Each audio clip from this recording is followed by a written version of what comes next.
Hello and welcome to i4 Automation's podcast number 8. Like and subscribe. You like and subscribe. Come on, come on. We've had some grief from some of our closer fans, and they've told us we've got to say like and subscribe more often. So like and subscribe, all right? Right, today we're going to cover some of the modems and routers, some of the ways you remotely connect to the hardware, and just go through some of the products and just sort of explain the differences to them, because it can get quite confusing. Yeah. We're going to start off with the GSM modem kit, relatively new product, been out about 2 or 3 months, I think. Yeah. So this replaces the GSM-KIT-16J. Yeah, the CINTERION one. This one's from Teltonica, and it's just basically allowing you to have 4G connection as well as a 3G connection, because they have removed some of the compatibility with 3G connection. I don't know if it's already gone now. You can't actually use 3G connection in most of the country. Yeah, most of the networks have switched it off. I think 2G is still working, but that is a very small bandwidth. But 3G is pretty much switched off with all the suppliers. Yeah, and so this will give you a GSM connection on 3G, so you can send SMS messages and receive SMS messages directly to your PLC. You can just put a single SIM card in there, and it can be a standard UK SIM card, a Tesco, GIFGAF, O2, whatever you want to do with your SIM card. You put that in there, and then it's got a serial connection, RS-232, to your PLC, and that allows you to put 24 volts onto this, and then you've got the functionality to, within your ladder logic, trigger SMS messages and also read and write messages. Exactly. Yeah. As soon as you receive a message, you can set a bit inside your program and either use that to send out another message, send out a report, or you can use that to just give you all of the something on the screen. You can make it action something inside your program if you want. I was actually speaking to someone the other day that was talking about using SMS between two of these devices, and that's how they had the communication to a remote PLC. So one PLC would say, right, we need more slurry from the top of the hill, and that would then trigger it to send more down.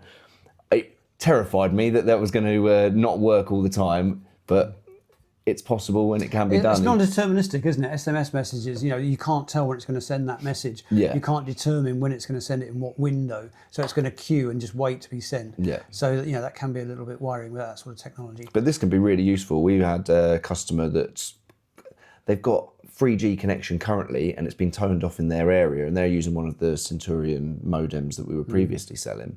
And they contacted us and said, how can I just upgrade that and use the 4G connection rather than the 3G connection?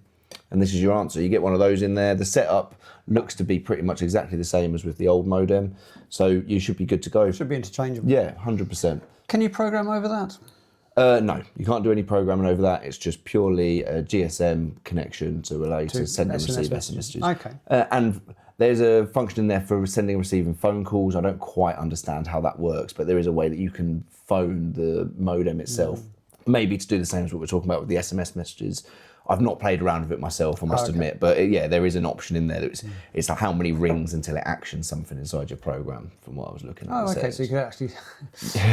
You don't remember this, but there used to be a thing when I was young. I used to get home because phone calls were quite expensive on the landline, and you'd give 3 rings to say you'd got home safely. Yeah, I don't know if that's what it is. That's what you do. When you leave the PLC, you give it 3 rings to say you got home safely. But that's DIN Rail. Love you, PLC. Missing you already.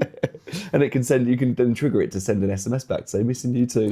This is basically artificial intelligence built into your GSM, mate. If you're feeling a bit lonely, that'll get you covered. So this is the GSM-KIT-50. It comes with all the bits you need. Yep. It comes with the aerials, it comes with the programming cable. It doesn't come with a DIN Rail mounted kit, but we can supply that as well. It's relatively low cost. I don't know why it's not included in the kit. I guess they decided not everybody's going to need it, get the cost down. But we've got those, and we've got the DIN Rail mounting kits in there. Yeah, it comes with the aerial on there. It's 9 to 30 volts DC, so it will just go straight into your current system, so it can run on the same power as you've got with your PLC. Yeah, you should be good to go with that. But as you were saying, if you want to actually get remote connection to your PLC, then Unitronics have already got these UniCloud routers ready to go. You've got a B5 and a B8 variation on that. And these don't just have to be used for UniCloud. It's called a UCR UniCloud router, but the router could be used for any kind of router functionality.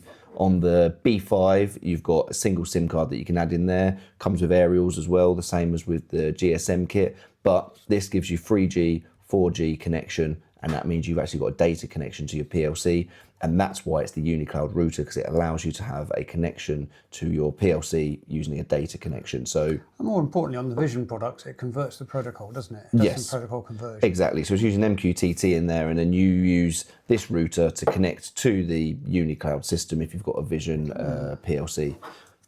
Okay, so as a router, you can have one SIM card and 2 Ethernet connections, but it also has a Wi-Fi signal. Yes, it does. So you've got a local Wi-Fi, you could also connect to it. So you could only be within the region if you want to go to on the intranet and connect locally to it. Yeah, but you could also use that to connect to a Wi-Fi signal in the building that you are to give you an internet connection. So you're not reliant on what's on the SIM card, but then also you can put a SIM card in there so you're not reliant on the Wi-Fi. Yeah, exactly. And it's worth mentioning, I haven't tried it, but there are some SIM cards now that have multiple networks on them. I've seen those advertised. Yeah. So that might just be the sort of some of the tech that I look at from time to time. Yeah. So that's the UCR-B5. It's worth mentioning as well, that comes in 4 variants.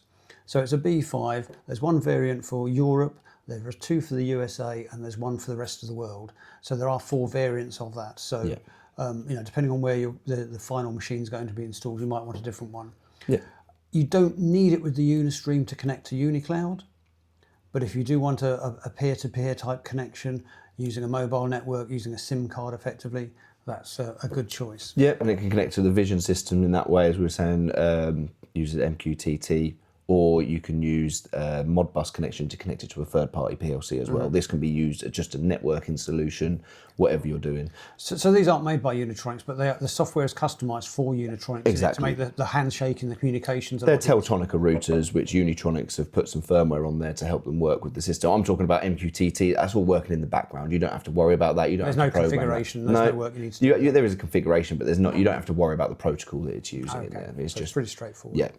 Okay, and then there's this big baby here. This is the B8 is the flagship model. Once again, 9 to 30 volts DC is the same with the other units that we've got here. Comes with aerials as well, and this a lot of aerials. Looking at that, you've got you've got GPS aerial, you've got 2 mobile aerials and 2 Wi-Fi aerials. So you can location. You can find the GPS area. You can find the location. Exactly, and that can then be plotted on your UniCloud dashboard if you've got your that asset. on there. So you know where your asset is if you've got a mobile asset. Exactly, and you can also use that in the Unilogic system. You've got the solar panel location system there, so you can use that. You can make something rotate perhaps to keep maximum sunlight. Exactly. So any GPS function that you've got inside your PLC program, you can use this to help you find where you are. But you've also got 2 SIM card slots on this, as well as the serial I/O, the same as you have with the B5 and the GSM-KIT. And you've got 4 Ethernet ports on here, whereas the B5 only has 2 Ethernet ports that you've got available to you. And they just work like a switch, so you can use it actually as part of your infrastructure of the system to actually build up your networks that you've got inside your panel. Yeah, okay. Exactly. So you can connect your screen to that and your PLC to it, and then speak to each other. And if you had Ethernet I/O, you could also plug those into there, and they're all on the same network. Exactly. So they're all going to talk. Okay. So price-wise, I guess lowest cost. It's smaller. It's going to be lowest cost. Then it goes up to the B5 single SIM card, and the B8, which is a dual SIM card, all singing, all dancing.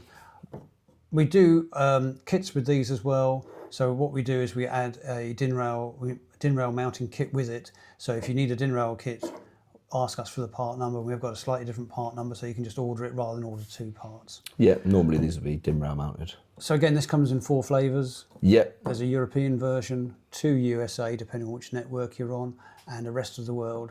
If you've got any questions about that, it's always worth contacting us, and then we can give you some more details. We can point in the direction of the data sheets and a lot more information. Yeah.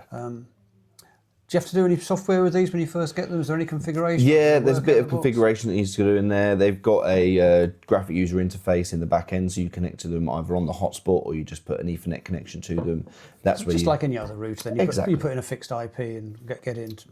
Yeah, exactly that. And then you can put any SIM card in this. If you're connecting it to UniCloud, you don't need any fixed IP SIM card or anything like that. And then you're away. You've got the connection in there. You then do the little bits and pieces in the back end, like we're talking about, and then connects it to your UniCloud account and does the MQTT side of things.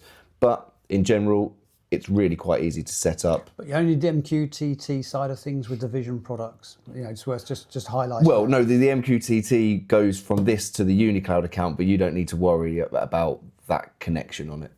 On? If you're connecting to Unistream to the... Oh, okay, right. Sorry.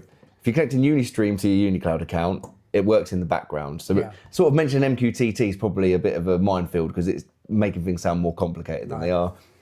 We just know that's the protocol that's behind it, but we don't need to worry If about you've got, I guess what customers need to be aware of, if you've got a Vision system and you want to connect UniCloud, you need one of these. Yeah.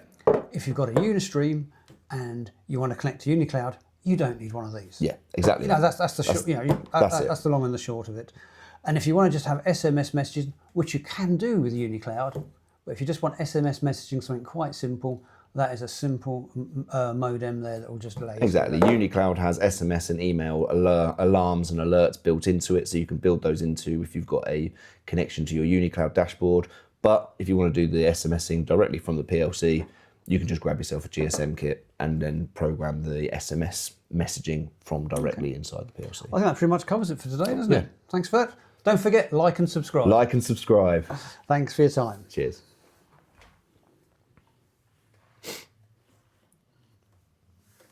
I can't see anything, makes me think it's not recorded it.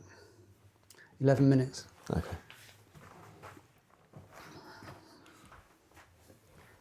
I get short.